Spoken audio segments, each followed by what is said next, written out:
Alhamdulillah wassalatu wassalamu ala rasulillah wa ala alihi wa ashabihi wa man walah.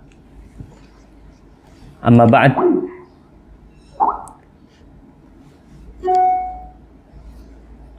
Jamaah rahimakumullah, segala puji bagi Allah Jalla Jalaluh yang telah memperkenankan bagi kita untuk berada di bulan Muharram, di mana bulan Muharram adalah salah satu bulan yang dimuliakan oleh Allah Jalla Jalaluh.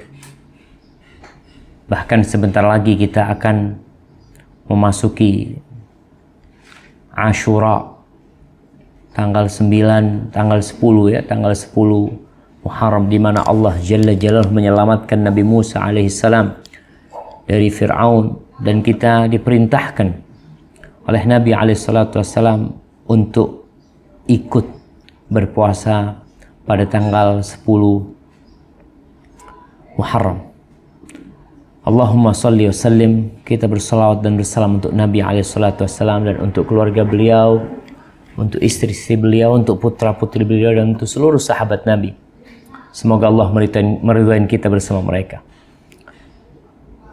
Jamaah rahimakumullah, pada kesempatan kali ini kita akan mengkaji tentang 3 dari nama Allah, di mana Allah Jalla Jalaluh mengenalkan dirinya kepada kita dengan nama-namanya yang indah. Dan kita sebagai hamba-hamba Allah, tentunya hidup ini tidak akan indah apabila Sang Pencipta yang tiap hari kita memohon kepadanya, yang tiap hari kita berharap kepadanya, yang tiap hari kita menyebut namanya dengan mengatakan Allahu Akbar, lalu kita tidak mengenal Allah, maka tentunya hal itu membuat seorang hamba kurang mencintai Penciptanya. Dia tidak mencapai penghambaan yang sempurna. Karena apa ya? Karena kebodohan kita tentang Pencipta kita. Rasulullah SAW mengatakan, Inna lillahi tis'atan wa tis'ina asman. Sesungguhnya Allah memiliki 99 nama. Mi'ah illa wahidah. 100 kurang 1. Man ahsaha dakhalal jannah. Barang siapa yang bisa menghitungnya, yang bisa menjumlahnya, yang bisa menghafalnya, maka kelak dia akan masuk surga. Pertanyaannya, apakah kita sudah menghitung Asma'ullahul Husna? Apakah kita sudah menghafalnya? Atau sampai saat ini kita masih ogah-ogah untuk menghafalnya? Ada 4 tingkatan dalam menghitung Asma'ullahul Husna. Kita udah bahas tuh.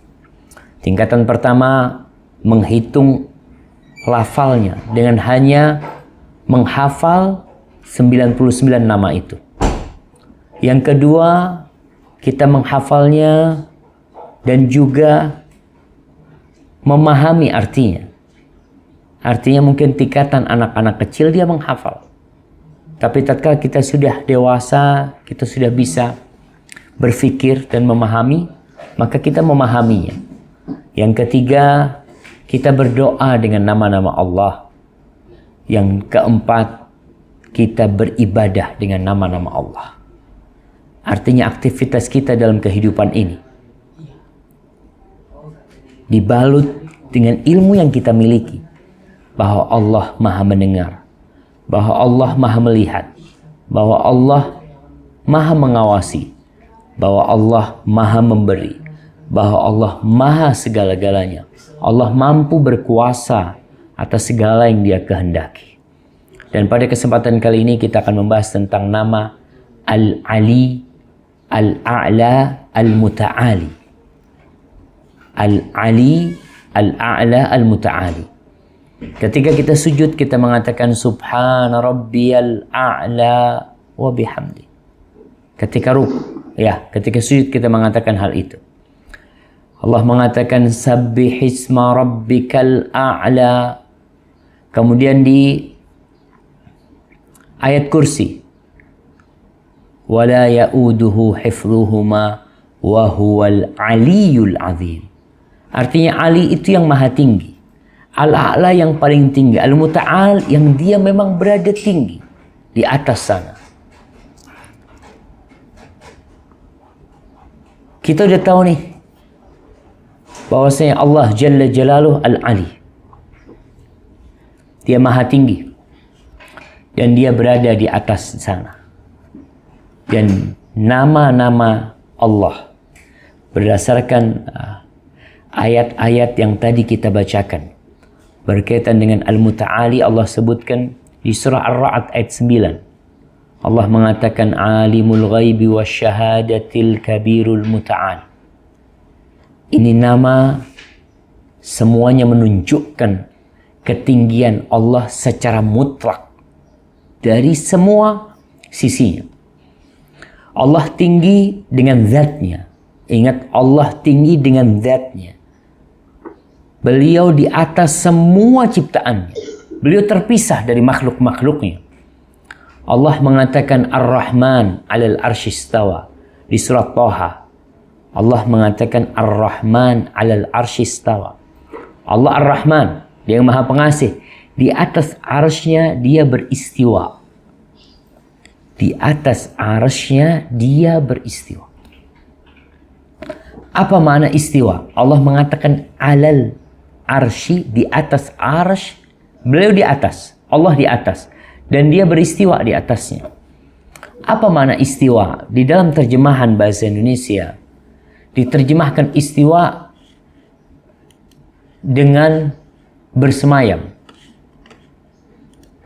Ya, diterjemahkan dengan bersemayam, diterjemahkan dengan duduk, dengan tinggal, yang tentunya terjemahan bahasa Indonesia ini tidak mewakili makna istiwa di dalam bahasa Arab.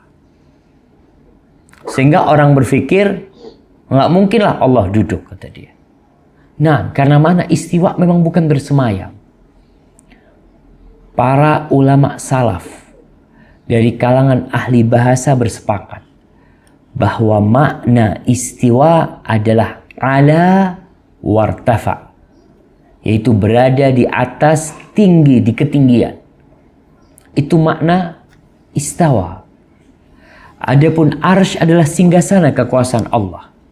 Arsy adalah makhluk Allah yang tertinggi, di mana Rasulullah sallallahu alaihi wasallam bersabda, فَإِذَا سَأَلْتُمُ اللَّهَ فَاسْأَلُوا اللَّهَ الْفِرْدَوْسِ فَإِنَّهُ أَوْسَطُ الْجَنَّةِ وَأَعْلَى الْجَنَّةِ وَفَوْقَهُ عَرْشُ الرَّحْمَنِ وَمِنْهُ تَفَجَّرُ أَنْهَارُ الْجَنَّةِ.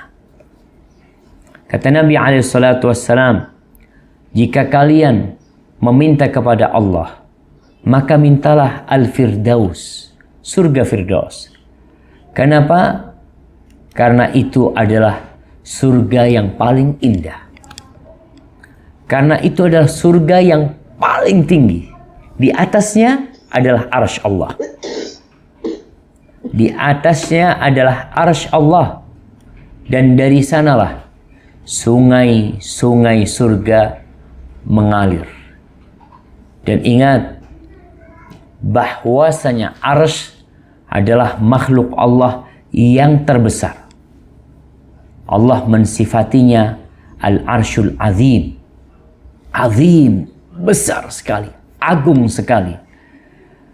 Di mana Ibnu Abbas radhiyallahu taala anhu ketika berbicara tentang arsy Allah, dia mengatakan wal arsyu la yaqdiru qadrahu illallah. Adapun arsy Allah, maka tidak ada yang bisa mensifatinya, mengetahui ukurannya kecuali Allah sendiri. Jadi Allah Jalla Jalla beristiwa di atas arsy-Nya. Istiwa sesuai dengan keagungan dan kemuliaan Allah. Karena kita sudah pelajarin di awal, tatkala kita menetapkan Allah itu maha pendengar. Allah itu mendengar dan Allah maha pendengar. Tapi pendengaran Allah, ingat, laisa kamitslihi syai' wa huwas samiul basir. Tidak ada sesuatu pun yang menyerupai Allah. Nggak ada. Dan dia maha mendengar dan maha melihat. Karena jangan sampai seorang berfikiran, kalau kita menetapkan sifat Allah, maka kita telah menyerupakan Allah dengan makhluknya.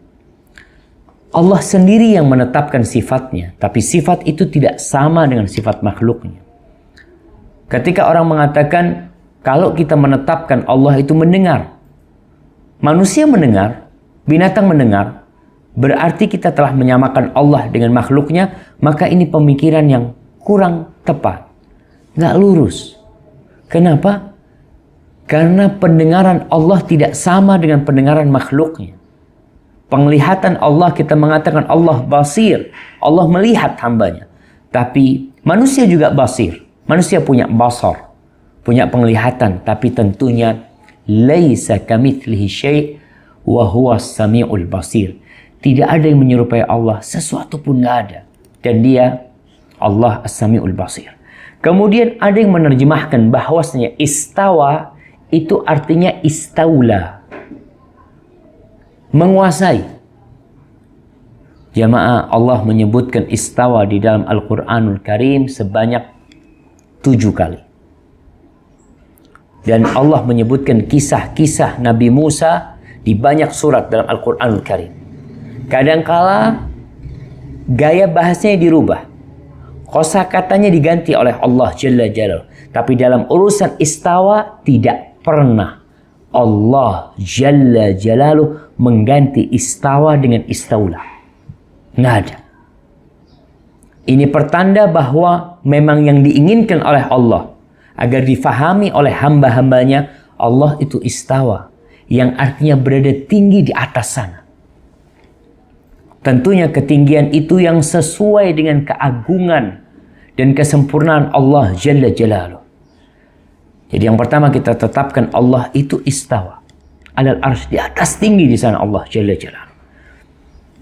Baik. Yang kedua berkaitan dengan ketinggian Allah. Allah Maha Tinggi. Allah Maha Tinggi kedudukannya. Sifatnya sangat mulia, sangat luhur. Sifat-sifat Allah sangat agung sekali. Tidak ada yang menyerupainya. Dan tidak ada yang mendekati sifat Allah Jalla Jalaluhu. Bahkan tidak ada hamba-hamba Allah yang dapat menguasai semua sifat-sifat Allah. Sifat satu aja dari sifatnya, tidak ada hamba yang dapat menguasainya. Kita mengatakan Allah Maha Tinggi dan luhur. Naam. Dan itu Allah tinggi kedudukannya. Yang ketiga, Allah tinggi keberadaannya. Yang kedua, Allah tinggi kedudukannya. Yang ketiga, Allah tinggi kekuasaannya.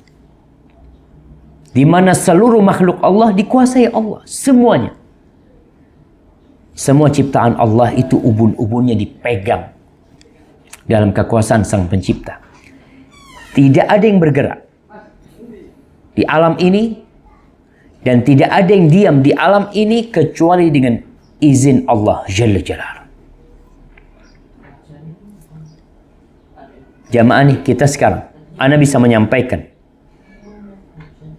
jantung Ana berdetak dan darah itu mengalir. Lalu lisan Ana menyampaikan sesuatu, suara itu didengar. Dan antum bisa mendengarkan suara itu dengan telinga, memahaminya dengan hati. Dalam kondisi itu, kita lihat anak-anak bermain. Ada air yang ditumpahkan oleh anak-anak. Ada semut yang diinjak dan mati. Ada sandal yang dilemparkan oleh mereka. Ada satu anak yang menangis, berteriak, memanggil ibundanya. Ada ibundanya yang kemudian berdiri, bergerak menuju anaknya. Ada satu yang minum air.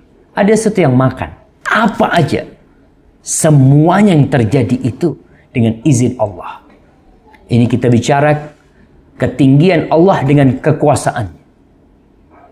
Maka kalau kita bicara Allah tinggi zatnya. Naam, kita percaya itu. Karena Allah sendiri mengatakan, Allah tinggi kedudukannya. Naam, sifat-sifat Allah sangat mulia. Allah tinggi kekuasaannya. Iya. Dan kalau kita lihat dalil-dalil, jamaah, kita ini nggak kenal sama Allah. Kecuali tatkala Allah mengenalkan dirinya kepada kita. Kita tidak kenal sama Allah kecuali tatkala Rasulullah SAW mengenalkannya kepada kita. Kita lihat banyak manusia yang tersesat dalam kehidupan ini karena mereka tidak mengikuti wahyu. Mereka mensifatin Allah dengan sifat-sifat seenak mereka. Ada yang kemudian membuat patung, membuat berhala. Lalu mereka mulai mengarang karangan tentang Tuhan mereka. Sedangkan kita, alhamdulillah, adapun perselisihan yang terjadi tatkala ada yang mengatakan Allah di semua tempat, itu ilmu Allah yang di semua tempat. Ilmu Allah meliputi segala sesuatu. Kalau kita bicara ilmu Allah, Ustaz, tapi ada orang yang mengatakan nggak boleh kita mengatakan Allah di atas sana. Ya, kita nggak boleh mengatakan Allah di atas sana kalau kita ngarang, bikin-bikin. Nggak boleh kita. Tapi kalau kita mengatakan apa yang dikatakan Allah, kita menetapkan apa yang ditetapkan Allah Jalla Jalaluh. Sebentar lagi nih Syekh Abdul Razak rahmatullah alaih akan menyebutkan banyaknya argumentasi, hujjah-hujjah, dalil-dalil, bukti-bukti atas ketinggian Allah, atas makhluknya. Sampai dikatakan di dalam Al-Quran Karim ada lebih 1000 dalil yang menetapkan tentang ketinggian Allah Jalla Jalaluh. Maka kita menetapkan hal itu. Ustaz, apa kita tidak akhirnya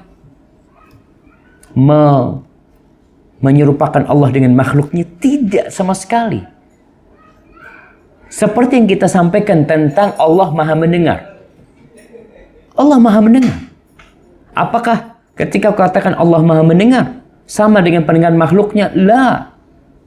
Kenapa kita menetapkan sifat mendengar bagi Allah? Karena Allah sendiri yang mengatakan. Berulang kali Allah katakan qad sami Allah telah mendengar. Dan juga manusia Allah menyebutinya id sami'tumu, ketika kalian mendengar. Apakah tatkala kita mensifati Allah mendengar dan makhluk mendengar sama? La. Kita tetap mengatakan laisa kamitslihi syai' wa huwa samiul basir. Jamaah, mereka yang mengatakan makna istawa adalah istaula, yang artinya menguasai. Seakan-akan bumi ini, arsy itu dulunya dikuasain oleh selain Allah. Lalu Allah menguasainya. Subhanallah. Kita katakan Allah itu tentang kekuasaannya sangat tinggi. Semuanya di bawah kekuasaan Allah. Apapun dan siapapun. Baik. Apa dalil-dalil? Di sini ada berbagai bentuk bukti. Ingat jamaah, dalam urusan menetapkan sifat Allah, ketika terjadi perselisihan, tatkala banyak orang-orang yang sebagian mengatakan Allah di mana-mana, sebagian mengatakan Allah di atas arsy-Nya, kemudian hal itu membuat pertikaian di antara kita, Allah telah mengatakan kepada kita, fa in tanaza'tum fi syai'in farudduhu ila Allahi war Rasul. Kalau kalian bertikai dalam satu permasalahan, kembalikan kepada Allah dan Rasul-Nya. Yarhamukallah, kembalikan kepada Allah dan Rasul-Nya. Bukan kita bikin-bikin. Bukan maunya kita. Nggak pakai perasaan kita. Nggak pakai akal kita. Nggak pakai logika fulan. Soalnya kalau kita bicara logika, ya semua orang punya logika. Anda bisa mengatakan menurut logika Allah pantas di atas lah. Allah pantas di atas. Yang namanya penguasa ada di atas. Secara logika kita kalau ada perasaan minta, tergantung yang di atas. Apa kata yang di atas? Maka di sini Syekh Abdul Razak menyebutkan tentang bentuk-bentuk dalil yang Allah sebutkan dan Nabi alaihi salatu wasallam menyebutkannya tentang keberadaan Allah di atas tinggi sana. Yang pertama, Allah secara terang dan jelas mengatakan fauq. Fauq itu artinya di atas. Di surat Al-An'am ayat 18 Allah mengatakan wa huwal qahiru fauqa ibadihi. Dan dia Allah yang berkuasa di atas hamba-hambanya. Allah mengatakan tentang dirinya. Baik, di surat An-Nahl ayat 50 Allah mengatakan yakhafuna rabbahum min fawqihim. Mereka takut kepada Rabb mereka dari atas mereka. Min fauq. Allah katakan fauq. Baik. Kemudian di dalam hadis, kalau kita lihat Al-Quran sejalan atau berjalan seiring dengan hadis-hadis Nabi SAW. Ingat kisahnya Sa'ad bin Mu'adz. Ketika Sa'ad bin Mu'adz dipanggil oleh Nabi SAW untuk menjadi penengah dalam urusan Bani Quraidah. Bani Quraidah, ingat, pengkhianat perang pada tahun ke-5 Hijriah. Dan kita tahu semua pengkhianat akhir dari hidup mereka adalah sanksi yang sangat berat buat mereka. Bani Quraidah berkhianat dalam kondisi perang. Mereka membuka jalan dan mereka bergabung dengan musuh untuk menghancurkan umat Islam. Lalu Sa'ad bin Mu'adz yang menjadi sekutu Bani Quraidah di masa jahiliyah, yang mereka bersahabat dengan mereka di masa jahiliyah,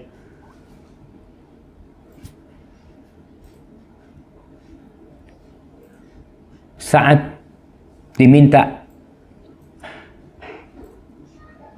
bukan pendapat, diminta dia yang menvonis Bani Quraidah. Apa kata Sa'ad bin Mu'adz? Ayyuqtala minhu kullu man jarat alaihi Musa. Dibunuh semua orang dari Bani Quraidah, dibunuh. Yang sudah balik, dibunuh. Wa antusba dzararihim. Adapun wanita-wanita dan anak-anak mereka yang belum balik, maka mereka ditawan. Yang ketiga, wa antuqsam amwaluhum. Wa antuqsam amwaluhum. Afwan nih, siapa muslim katanya belum aktif. Ya halo Ustaz.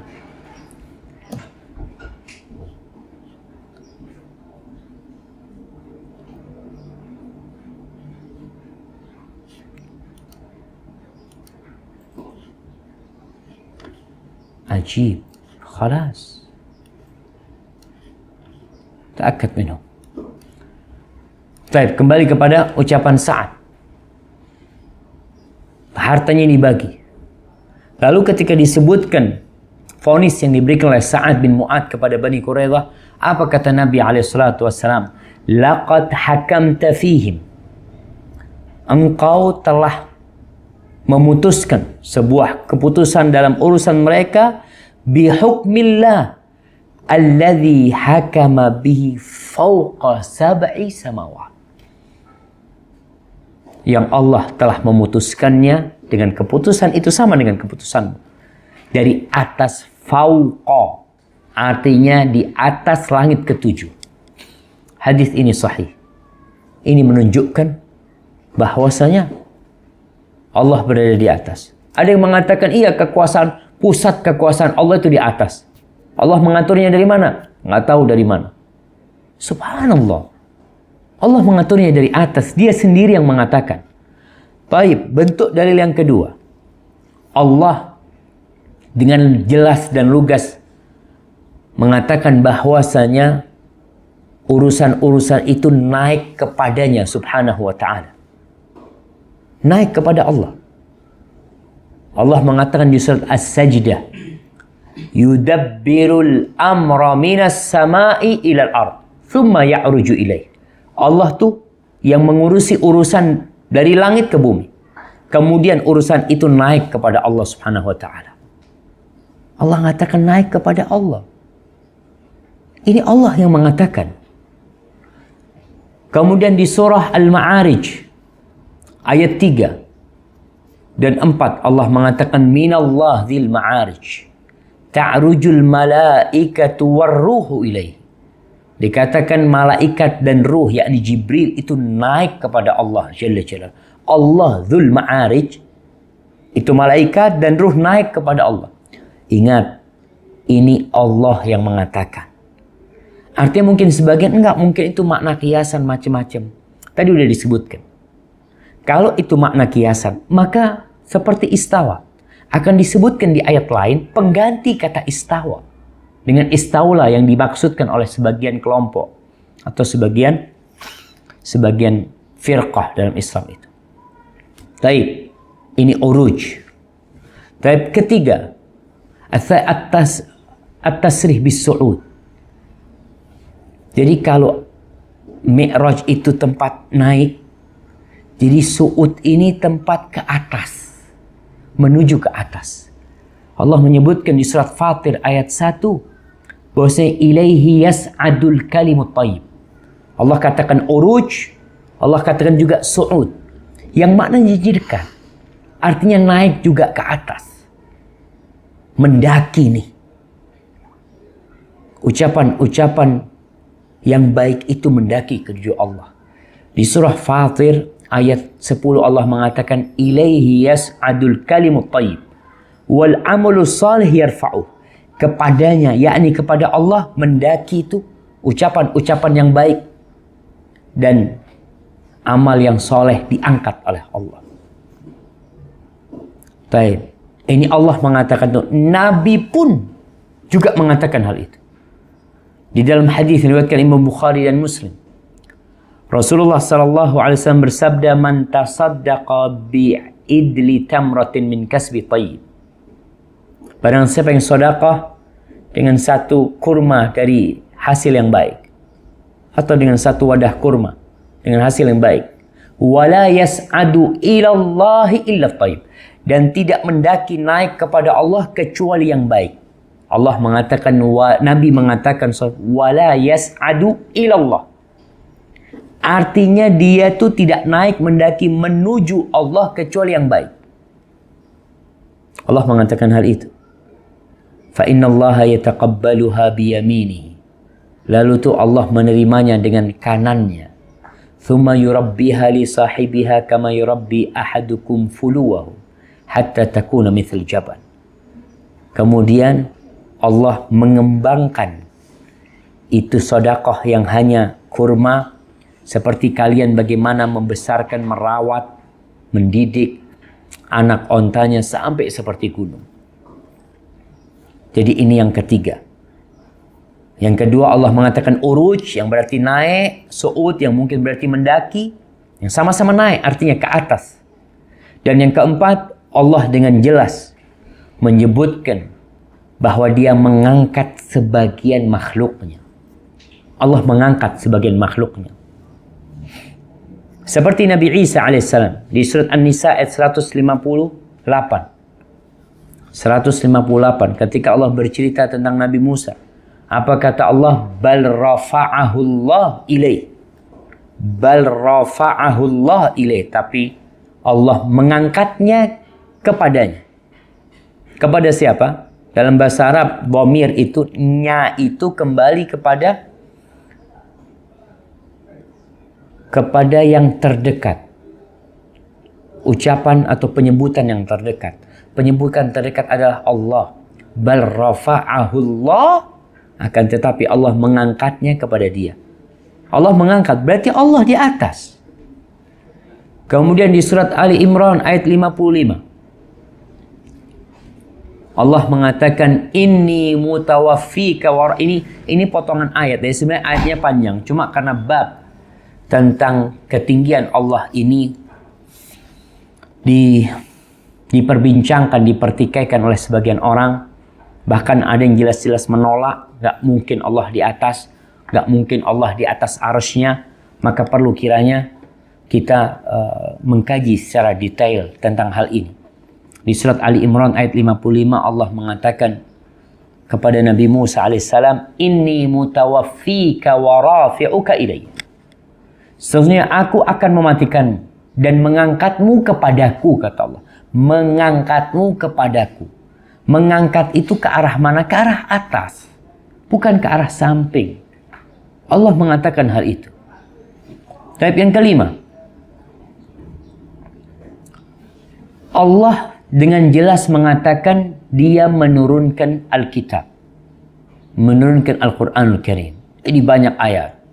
Di surat Az-Zumar ayat 1 Allah mengatakan Tanzilul kitabi minallahil azizil hakim. Tanzil, Yang artinya Allah menurunkan kitab itu. Dari Allah. Yang namanya turun, amalan diangkat, Quran diturunin. Artinya apa? Allah di atas. Nanti kita akan jelaskan lagi bagaimana Allah di atas. Tapi yang jelas di dalam Al-Quranul Karim, Allah menyebutkan bahwa dia menurunkan Al-Quranul Karim. Kitab-kitabnya itu turun dari Allah.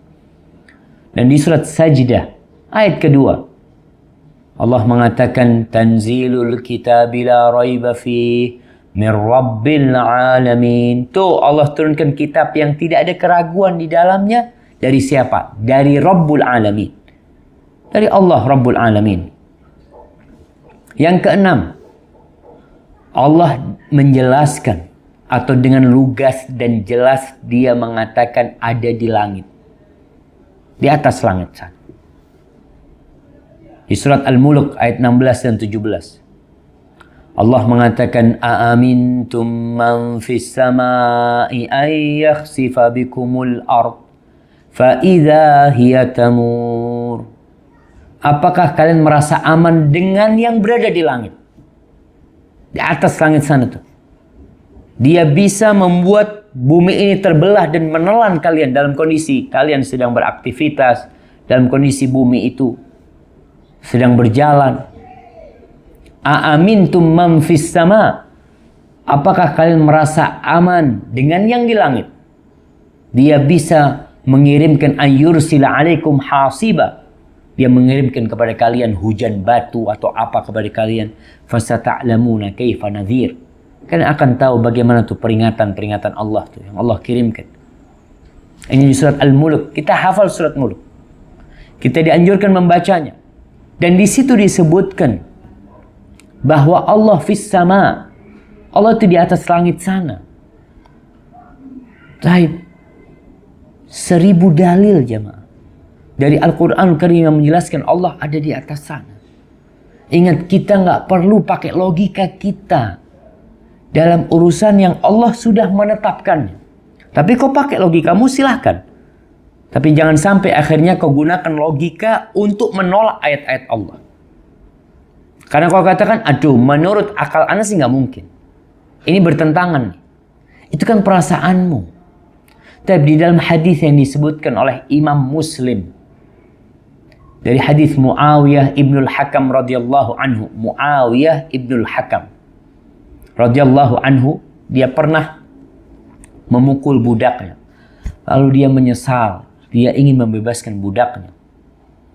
Maka sebelum dibebaskan, Nabi bertanya kepada dia, kepada budak wanita ini, Aina Allah? Pertanyaannya, Aina Allah? Di mana Allah? Ingat, yang bertanya ini Nabi SAW. Karena ada orang yang mengatakan, la ain, nggak boleh tanya ain Allah. Nggak boleh bertanya ain Allah. Di mana Allah, kata dia. Karena Allah itu ada sebelum ada aina. Iya. Tapi ini Nabi SAW yang bertanya kepada itu budak. Oh enggak nih, hadisnya dhaif karena bertentangan dengan keyakinan kita. Akhirnya semua hadis, kalau ayat yang bertentangan dengan keyakinan kita, kita takwilkan doa. Kalau hadis bertentangan dengan pendapat kita, oh hadis itu dhaif. Ini tidak benar jemaah. Kita harus fair dalam menerima kebenaran. Dan kalau memang ada orang yang berpandangan, mungkin dia memiliki pandangan yang kurang tepat karena memang dia salah berguru, wajar hal itu. Apalagi itu yang ditekankan oleh gurunya. Tapi kita kembali ingat, tatkala terjadi pertikaian, kembali kepada Allah dan Rasulnya. Hilangkan yang namanya ego kita. Yang kita mengklaim kebenaran itu milik kita. Ya sudah, kalau kau mengklaim kebenaran milikmu, kita duduk bareng. Kita lihat, mana yang sebenarnya lebih mendekati kebenaran. Apalagi dalam urusan keyakinan. Nabi bertanya kepada budak itu SAW, Aina Allah? Di mana Allah? Qalat fis sama. Budak perempuan ini mengatakan di langit. Di atas langit sana. Di atas langit maksudnya alas sama. Qala man ana? Siapa aku? Qalat anta Rasulullah. Engkau adalah utusan Allah. Lalu apa kata Nabi SAW? a'tiqha fa innaha mu'minah. Bebaskan dia.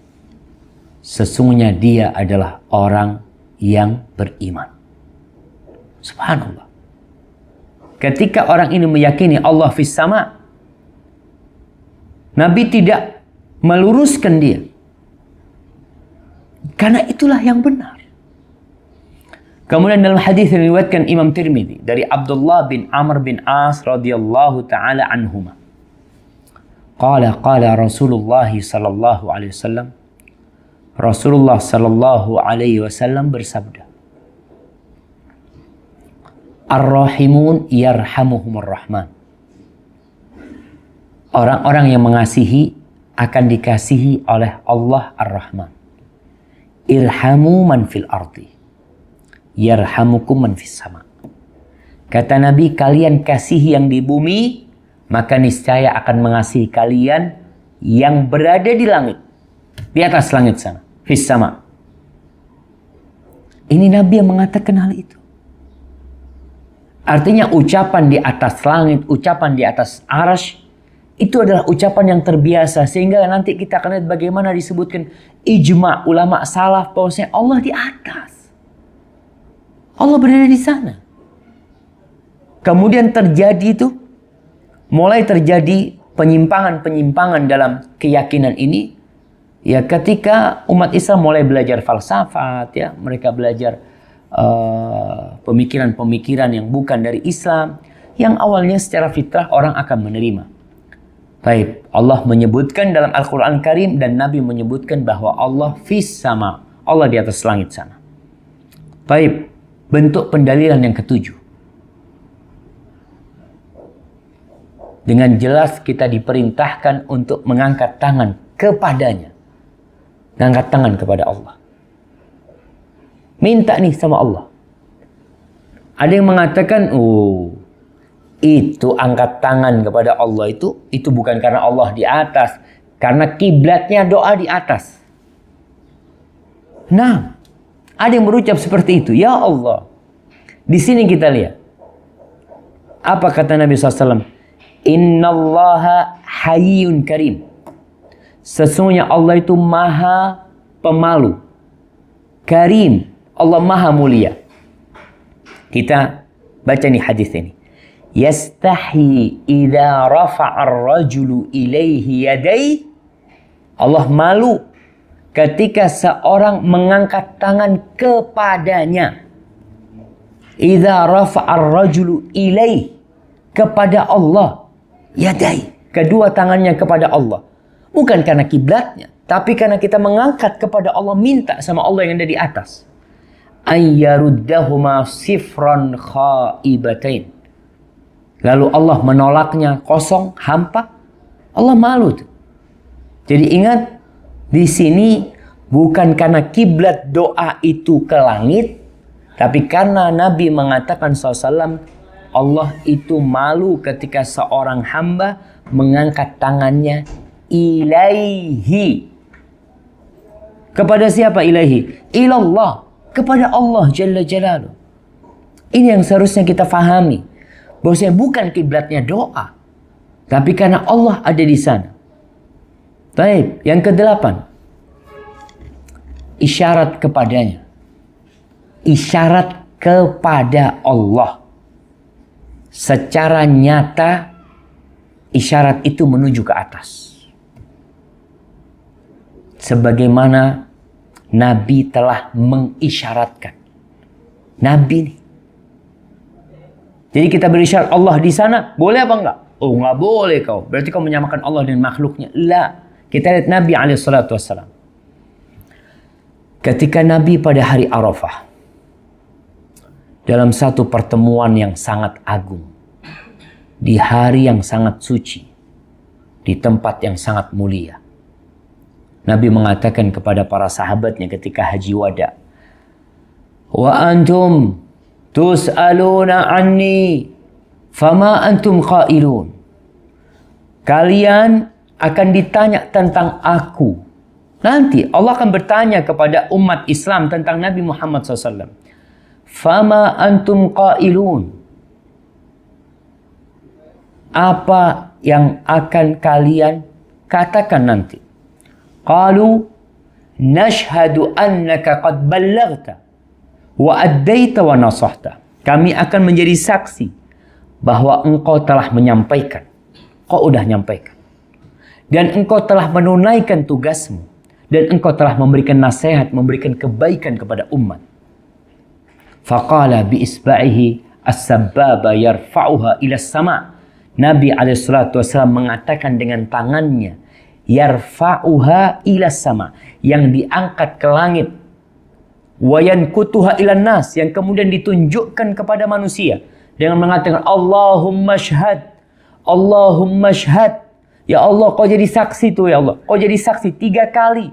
Nabi mengisyarat kepada langit, kemudian mengatakan Allahumma syhad. Ini Nabi yang memberikan isyarat. Kita nggak kenal sama Allah kecuali melalui Allah sendiri dan melalui utusan Allah Jalla Jalaluh. Hadis ini diriwayatkan Imam Muslim, jamaah.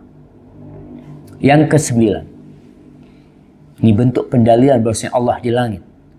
Allah, Nabi alaihissalatu wassalam menceritakan, kita ini umat Islam tahu dengan peristiwa Isra dan Mi'raj. Kita tahu peristiwa yang sangat agung, peristiwa bersejarah, diwajibkannya salat atas umat Islam.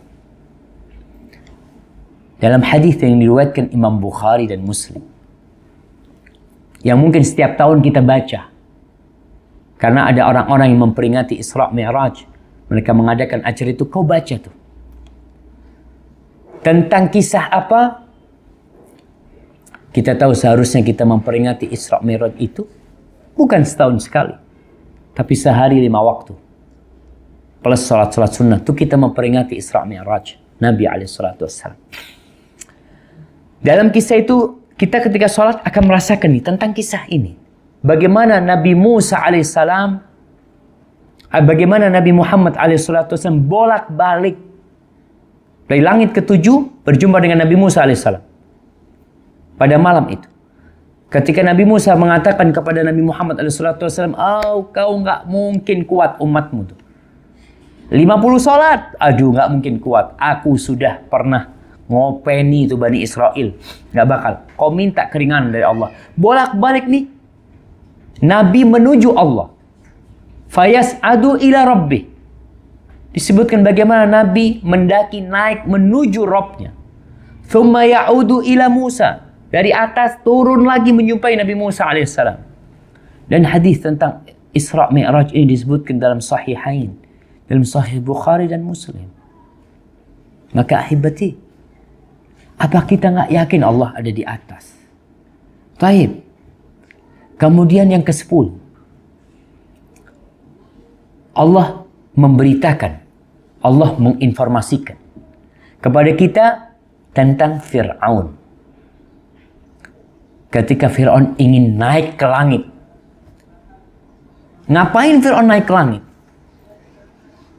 Apa kata Fir'aun ketika dia mengatakan kepada Haman? Ini Nabi Musa menginformasikan kepada Fir'aun bahwa Allah berada di atas langitnya. Di atas langit-langit situ Allah ada di atas. Dan Fir'aun gak percaya. Maka Fir'aun ingin membuktikan kebohongan Nabi Musa. Apa kata Fir'aun di surat Ghafir ayat 36 sampai 37? Fir'aun mengatakan, wa qala Fir'aun ya Haman ibni li sarha la'alli ablughul asbab as-samawat fa'attali'a ila ilahi Musa wa inni la'adhunnuhu kadhiba wa kadzalika zuyyina li fir'auna su'u 'amalihi wa sudda 'anis sabil wa ma kaidu fir'aun illa fi tabab. Tuh, Fir'aun minta Haman, kau bangunkan kepadaku gedung pencakar langit. Bangunkan tuh. Bangunan yang tinggi, aku ingin naik ke langit. Mungkin aku bisa naik ke langit tuh nanti. Sehingga di sana aku kepingin lihat tuh kepada Tuhannya Musa tuh. Aku kira Musa ini dusta. Subhanallah. Kenapa Fir'aun mau bangun gedung pencakar langit untuk naik ke tangga-tangga langit? Karena informasi dari Musa alaihissalam bahwasanya Allah berada di atas langit. Dia ingin cari. Fa'attali'a ila ilahi Musa. Aku kepingin tahu tuh kepada Tuhannya Musa. Kalau bukan karena Nabi Musa menyampaikan kepada Fir'aun Allah berada di atas, nggak mungkin tuh Fir'aun repot-repot untuk bangun gedung-gedung tinggi. Karena dia mengira Nabi Musa berdusta. Subhanallah. Jadi jamaah, siapa yang menetapkan keagungan Allah, maka ketinggian Allah sejatinya dia mengikuti Nabi Musa alaihissalam. Dan dia mengikuti seluruh Nabi. Ini nih dalil-dalil di dalam Al-Quran dan Sunnah yang terkandung di dalamnya penetapan bahwa Allah Tabaraka wa Ta'ala alin ala kulli syai', berada tinggi di atas segala sesuatu. Dan beliau dan Allah Jalla Jalaluh di atas arasnya yang sangat besar, yang sangat agung. Dan ini telah menjadi kesepakatan para a'immatus salaf bahwa Allah berada di atas sana. Dan fitrah kita jemaah, tadi kita sampaikan fitrah. Pernah disebutkan sebuah kisah tentang seorang alim ulama dari Mu'tazilah yang menetapkan kalau Allah itu tidak di langit. Allah itu di semua tempat. Lalu ada yang bertanya, mengatakan kepada dia, "Taib, kalau kau katakan itu, bagaimana kita menolak fitrah yang ada di diri kita? Sesuatu yang senantiasa memaksa meyakini bahwasanya Allah itu di atas." Kita lihat tuh, tergantung yang di atas, apa kata yang di atas. Dan kita kalau ada masalah, hati itu mau tidak mau bergabung kekuatannya itu untuk menuju ke atas. Bagaimana? Bagaimana menghilangkan hal itu? Lalu orang ini mengatakan hayyaranil hamadani, ya, dibikin pusing aku dengan pendalilan dia dengan hal itu. Jamaah rahimakumullah. Syekh Abdul Razak menyebutkan ucapan Abu Nasr Ash-Shizzi rahimahullah dalam kitabnya Al-Ibana. Dia mengatakan, wa a'immatuna, dan imam-imam kami seperti Sufyan ats-Tsauri, seperti Imam Malik bin Anas. Imam Malik pernah ditanya jamaah tentang Allah. Dia bertanya Ar-Rahman 'alal 'arsy istawa. Ditanya nih, Allah Ar-Rahman beristiwa di atas arsy-Nya. Kaifa istawa? Bagaimana istawanya Allah? Bagaimana? Subhanallah. Imam Malik marah ketika itu mengatakan al-istiwa ma'lum wal kaifu majhul. Istiwa itu udah diketahui. Secara bahasa maknanya ala wartafa. Adapun bagaimana bentuknya majhul, nggak ada yang tahu tentang kaifa. Kita jauh tanya bagaimana Allah, gimana kita nggak tahu. Kecuali seperti yang Allah sebutkan, kita menetapkan apa yang Allah tetapkan tanpa menambahi dan tanpa mengurangi. Jadi bentuk istiwanya bagaimana majhul, nggak diketahui. Wal imanu bihi wajib. Wal imanu bihi wajib. Iman kalau Allah istawa alal arsh, Allah berada tinggi di atas arsy-Nya, wajib kata Imam Malik. Nih kembali kepada ucapan Abu Nasr Ash-Shizzi dalam kitabnya Al-Ibanah. Dan imam-imam kami seperti Sufyan ats-Tsauri, Malik bin Anas, Sufyan bin Uyainah, Hammad bin Salamah, Hammad bin Zaid, Abdullah bin Mubarak, Fudail bin Iyad, Imam Ahmad bin Hanbal, Ishaq bin Rahuyah, muttafiqun ala anna Allah subhanahu wa ta'ala bidhatihi fawqa arsyih wa anna ilmahu fi kulli makan. Mereka semua bersepakat, tuh imam-imam yang tadi disebutkan bersepakat bahwa Allah Jalla Jalaluh berada di atas arasy-Nya dengan zatnya. Dan ilmunya berada di semua tempat. Allah bersama hambanya. Nah, ketika Allah menyuruh Nabi Musa berangkat menjumpai Fir'aun bersama Harun, apa kata Allah? Inni ma'akuma asma'u wa ara. Aku bersama kalian mendengar dan melihat. Mendengar dan melihat. Allah di mana-mana tahu. Ilmunya bersama kita. Dan jamaah rahimakumullah, beriman dengan ketinggian Allah atas hamba-hambanya akan mewariskan pengagungan di diri hamba. Kerendahan di sisi Allah. Dan itu yang kita lihat. Tatkala kita sujud, kita tidak mengatakan subhana rabbiyal azim.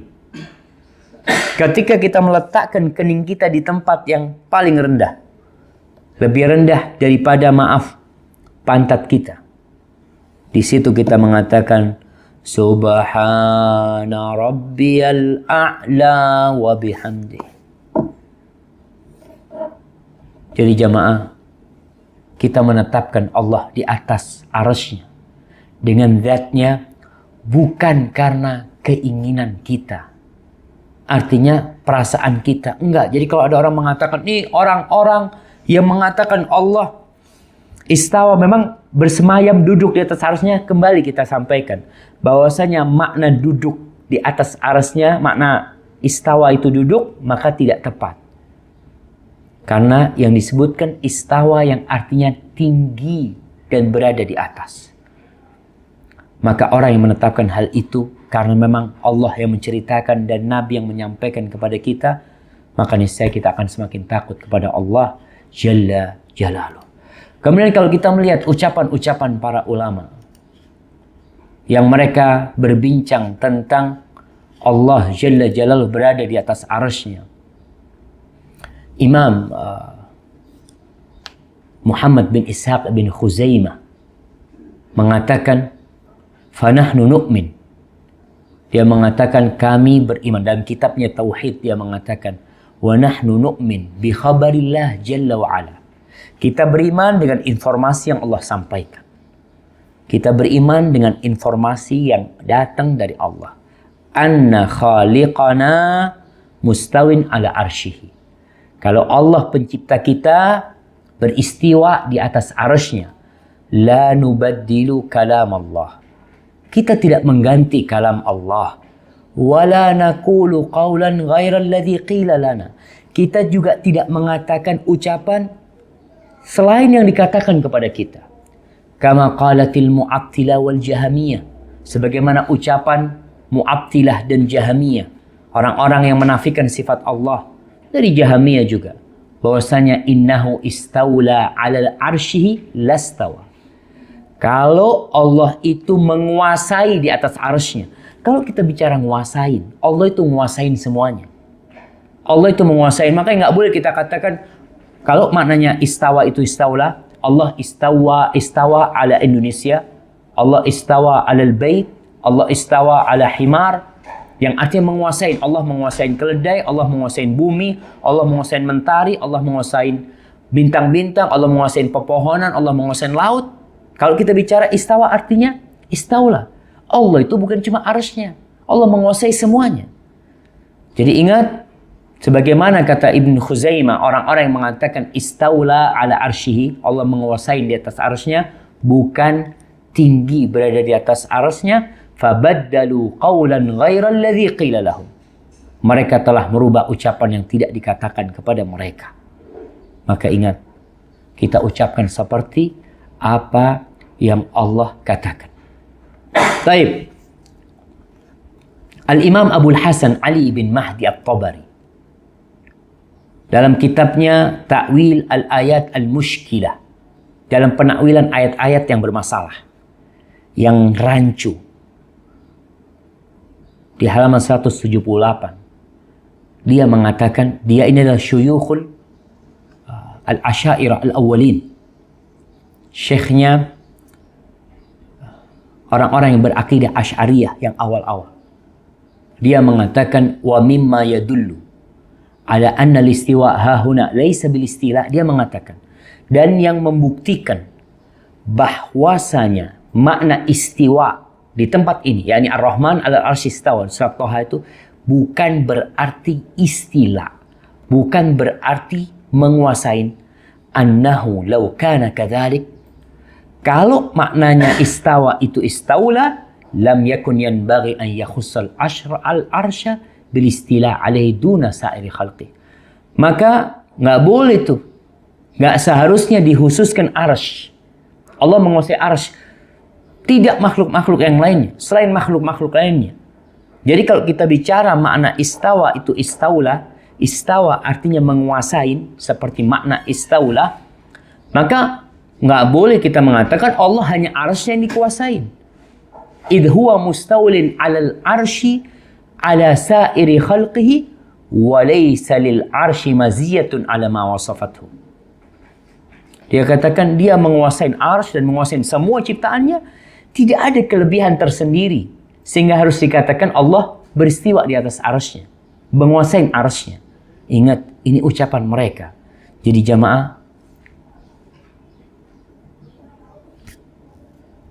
nah, kita sebagai hamba-hamba Allah, ketika menghadapi pertikaian di dunia maya, kita lihat ada ustadz yang menyampaikan Allah di semua tempat, ada yang membantah lagi bahwasanya Allah itu tidak di semua tempat, Allah itu berada di atas arsy-Nya, ada yang mengatakan Allah tidak di atas arsy-Nya. Apa yang harus kita lakukan? Maka ingat, kita kembali kepada Al-Quranul Karim, kepada sunnah-sunnah Nabi alaihi salatu wassalam. Kita duduk bersama, kita lihat ucapan mana yang lebih kuat, ucapan mana yang lebih mendekatin kebenaran. Kita sebagai umat Muhammad SAW, kelak kita akan ditanya oleh Allah, apa yang kau yakini tentang Allah Subhanahu wa Ta'ala? Dan bagi orang-orang awam, hendaklah berusaha untuk belajar, untuk mengkaji. Kalau dia kadangkala hanya mengikuti, ya, ingat kita jangan sampai dalam urusan ini juga saling mencela, saling memaki, saling membuli, ucapan-ucapan yang tidak mengantarkan kepada kebenaran. Yang ada hanya sakit hati akhirnya. Maka tolong dalam hal ini yang merasa anak kurang pas dengan penjelasan Ustadz, kok kaji lagi? Anak kayaknya Ustadz kok penjelasan Ustadz ini ada yang kurang. Ya, kok sempurnakan. Tapi ingat, dalam pertikaian, dalam perselisihan yang terjadi, Nabi sudah menjelaskan, barang siapa yang hidup setelah aku mati, dia akan mendapati perselisihan yang banyak. Dia akan mendapati hal itu. Solusinya, fa'alaikum bisunnati wa sunnatil khulafa'ir rasyidin al-mahdiyyin min ba'di. Dan sunnah-sunnah khalifah pengikutku yang mendapatkan hidayah. Tamassaku biha wa addu 'alaiha bin nawajid. Berpegang teguh dengannya, gigit dengan gigi geraham kalian. Jadi dalam masalah ini, dalam pertikaian ini kembali kepada Nabi. Kalau ada seorang ustaz menyampaikan ini nih, ini pendapat Abu Bakar, ini pendapat Ali bin Abi Thalib, tunggu dulu. Benar nggak Ustaz? Kalau itu pendapat Abu Bakar Siddiq, itu pendapat Umar bin Khattab umpamanya, ya kita perlu bukti. Karena ada ucapan-ucapan yang dinukil dari ulama salaf, ternyata bukan, mereka tidak mengucapkan hal itu. Maka ana pun kadang-kala salah menyampaikan, perlu ditegur, perlu diluruskan. Tapi yang jelas, itu akidah yang ana yakini. Sebagaimana Allah mengatakan Allah alal arsy istawa, ana juga mengatakan Allah berada di atas, tinggi di atas arsy-Nya, tinggi kedudukannya, tinggi kekuasaannya, semua makhluknya di bawah kendali dan kontrol Sang Pencipta Jalla Jalaluh. Hadza wallahu a'lam bishawab. Itu yang bisa kita kaji pada kesempatan kali ini.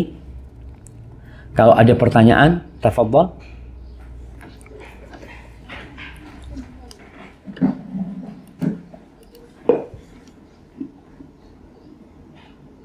Yang dari sini ada pertanyaan nggak? Yang lainnya dulu, Vi. Oh, yang lain. Yang di Melbourne mungkin.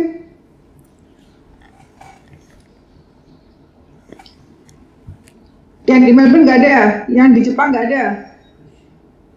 Ada, Vi. Nah, makanya.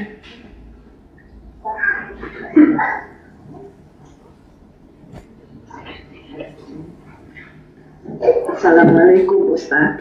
Iya Kak, mau nanya, ini kan tahun baru Islam. Katanya ada doa nggak untuk tahun baru Islam? Khusus doa khusus. Mau nanya lagi, ada korban yang meninggal, kita boleh korbanin nggak? Gimana pertanyaan? Rame itu suaranya tuh. Ya, yang pertanyaan yang kedua itu kalau kita mengorbanin orang yang sudah meninggal, jatuhnya gimana? Baik. Iya. Ya, berkaitan dengan pertanyaan yang pertama tadi tentang doa di awal tahun baru. Apakah ada doa khusus di awal tahun baru Hijriah? Wallahu a'lam. Yang ana tahu tidak ada. Adapun doa yang dianjurkan adalah doa ketika melihat hilal. Ketika melihat rembulan masuk nih, tiap bulan doanya bukan setahun sekali. Tapi setiap kali kita melihat rembulan masuk nih, kayak sekarang masuk bulan Muharram. Kita lihat hilal, kau doa. Apa doanya? Doa yang diajarkan Nabi SAW. Allahumma ahillahu alaina bil amni wal iman was salamati wal islam rabbi wa rabbukallah. Ingat, mengatakan ya Allah, jadikan bulan ini bulan yang penuh dengan keamanan dan keimanan, penuh dengan Islam dan keselamatan. Lalu kita mengatakan rabbi wa rabbukallah. Rabbku dan Rabbmu adalah Allah Jalla Jalaluh. Itu doa yang dianjurkan oleh Nabi SAW yang kita baca tiap bulan. Adapun tiap pergantian tahun, yang ana tahu, yang ana ketahui tidak ada doa khusus ketika itu. Kalau kau mau berdoa, silahkan. Jadi doa itu sepanjang tahun kita dianjurkan berdoa.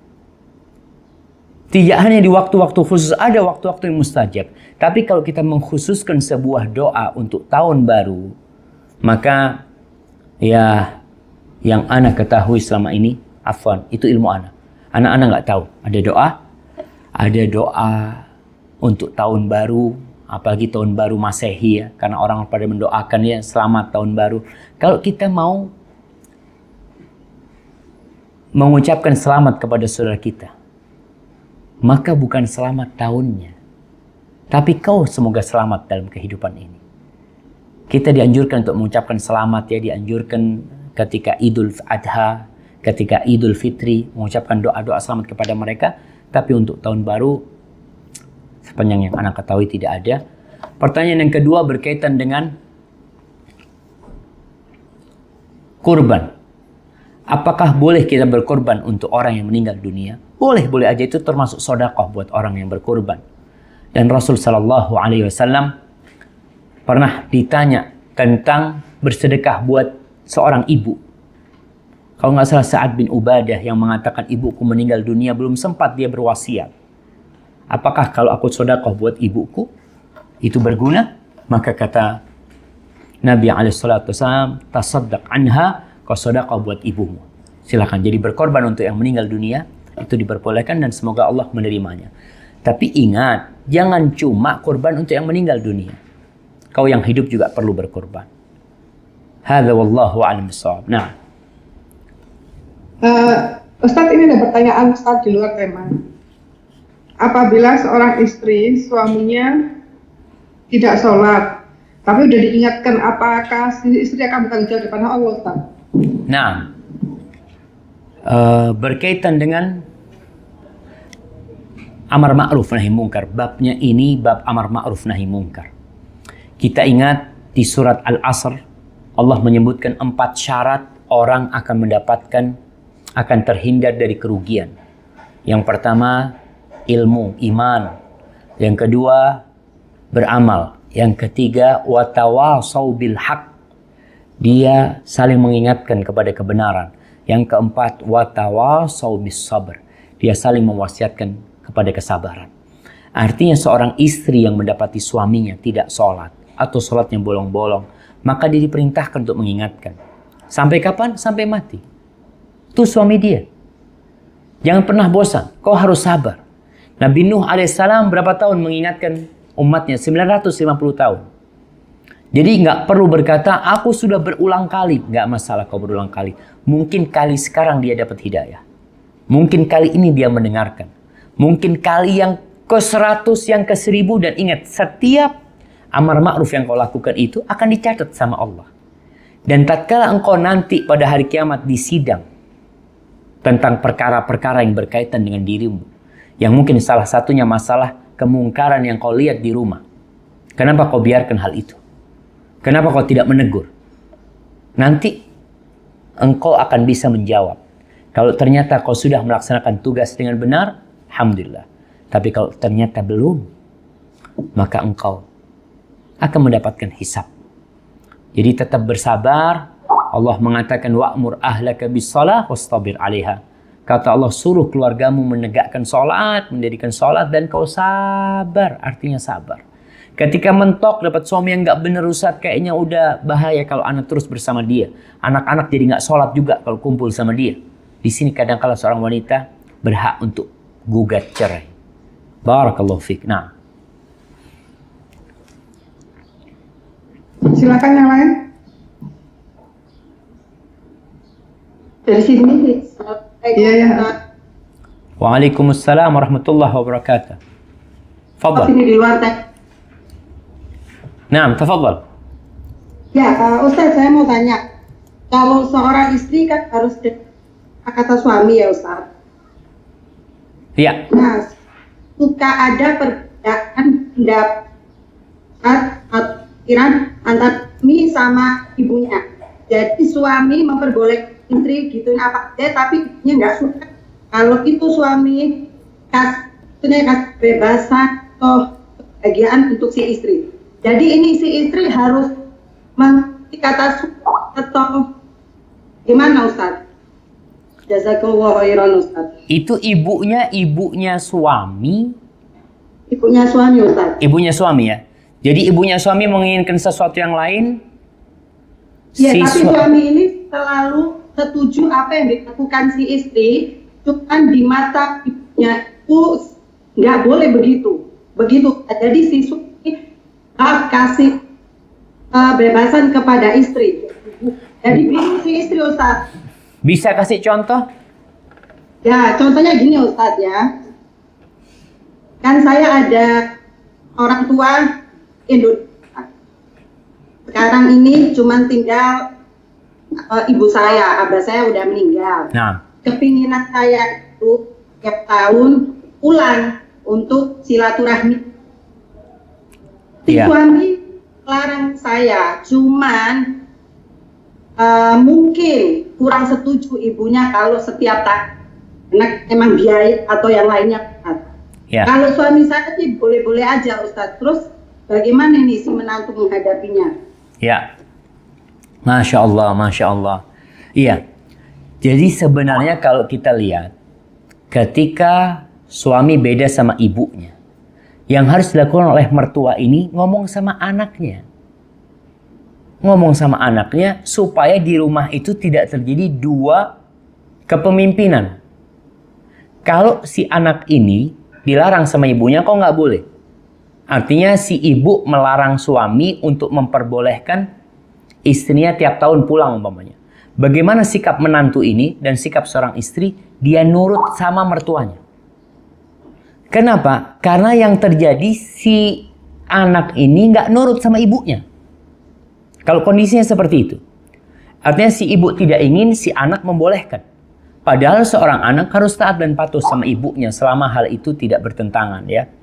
Tapi kalau memang si anak ini, si suami membolehkan kepada istrinya, maka si istri sebenarnya boleh aja dia pulang. Melakukan hal itu selama itu dalam syariat boleh. Tapi untuk menjaga hubungan antara si anak sama ibunya, yang gara-gara itu akhirnya si ibu sama anak berantem, atau si anak akan jadi durhaka sama ibunya, maka mungkin sang istri demi menjaga hal itu, dia tidak melakukan hal itu. Walaupun suami memperbolehkan, artinya boleh. Bukan disuruh sama suami cuma membolehkan. Kita kan meninggalkan sesuatu yang boleh, nggak ada masalah sebenarnya, demi menjaga rumah tangga supaya harmonis. Wallahu a'lam bishawab. Nah. Assalamualaikum Ustaz. Waalaikumsalam warahmatullahi wabarakatuh. Ini ada pertanyaan Ustaz. Tadi kan Ustaz bilang ada 3 makna dari yang perbedaan yang apa, nama Allah Al-Ali, Al-Ala, dan Al-Muta'al. Itu tidak ada perbedaan khusus atau gimana Ustaz dari masing-masing namanya itu? Atau mungkin kita kan bisa ucapin sekaligus atau mungkin ada perbedaan atau gimana? Iya. Nah, berkaitan dengan tiga makna ini, Al-Ali, Al-A'la, Al-Muta'ali, yang sebenarnya diambil dari satu kata. Tiga nama ini asal usulnya adalah kata ala ya'lu, yang artinya tinggi di atas. Kalau secara makna, Al-Ali itu adalah dalam bahasa itu disebut ya ucapan biasa, secara yang tinggi. Al-A'la itu yang paling tinggi, yang tertinggi. Artinya Al-Ali yang maha tinggi, Al-A'la itu yang maha tertinggi, seperti Al-Kabir sama Al-Akbar. Al-Kabir sama Al-Akbar. Adapun Al-Muta'ali lebih kepada Allah memiliki sifat ketinggian. Dia yang meninggikan dirinya secara kekuasaan, secara kedudukan. Jadi mungkin secara asal usul kata dari satu kata yang artinya tinggi, adapun secara bahasa satu persatu memang memiliki perbedaan tadi. Perbedaan pertama Al-Ali yang maha tinggi, Al-A'la yang tertinggi, yang maha tertinggi, Al-Muta'ali yang memiliki ketinggian, sifat, kedudukan, ya, kekuasaan, dia yang meninggikan. Makanya kadang-kala dikatakan orang itu menyombongkan dirinya, meninggikan dirinya, ya ta'ala. Ya ta'ala itu seakan-akan dia meninggi. Kalau Allah memang tinggi dia, itu hak Allah. Tapi manusia tidak boleh. Maka kiranya itu perbedaan di antara tiga nama tersebut. Barakallahu fikum. Nah, Ada yang lain? terakhir nih. Ini Ustaz ya. Soalnya Ana mau ngajar di kampus Putri sekarang ini. Jadi ruwet kalau ngajar akhwat-akhwat ini. Masuknya harus khusus. Nah, tafadhali kalau ada pertanyaan lainnya.